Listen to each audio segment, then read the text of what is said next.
The OECD, or the Organization for Economic Cooperation and Development, is a group of 38 countries that promotes policies for economic and social well-being.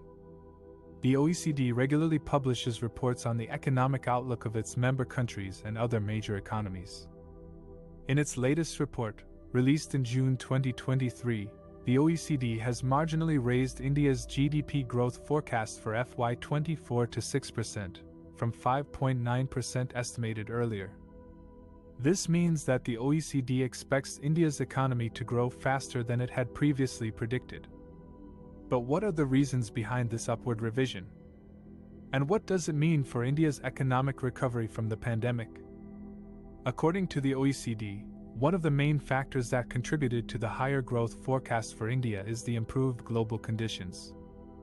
The report says that the world economy is expected to grow by 4.8% in 2024, up from 4.6% projected in November. This is because of the widespread vaccination campaigns, the easing of lockdown measures, and the fiscal and monetary stimulus measures taken by many governments.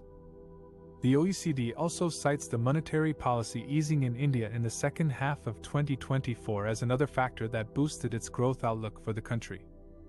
The report says that the Reserve Bank of India, RBI, reduced its policy interest rate by 25 basis points in August and October 2024, in response to the moderation in inflation and the slowdown in economic activity.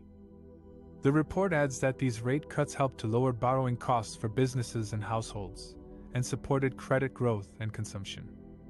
The OECD also notes that India's growth prospects depend on several factors, such as the pace of vaccination, the containment of new virus variants, the implementation of structural reforms, and the management of fiscal and financial risks.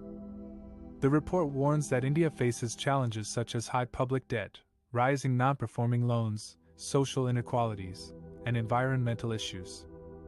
The OECD concludes that India needs to pursue a balanced policy mix that supports both demand and supply-side factors, while ensuring fiscal sustainability and financial stability. The report suggests that India should invest more in healthcare, education, infrastructure, and green technologies, while enhancing its tax system, improving its business environment, and strengthening its social safety net.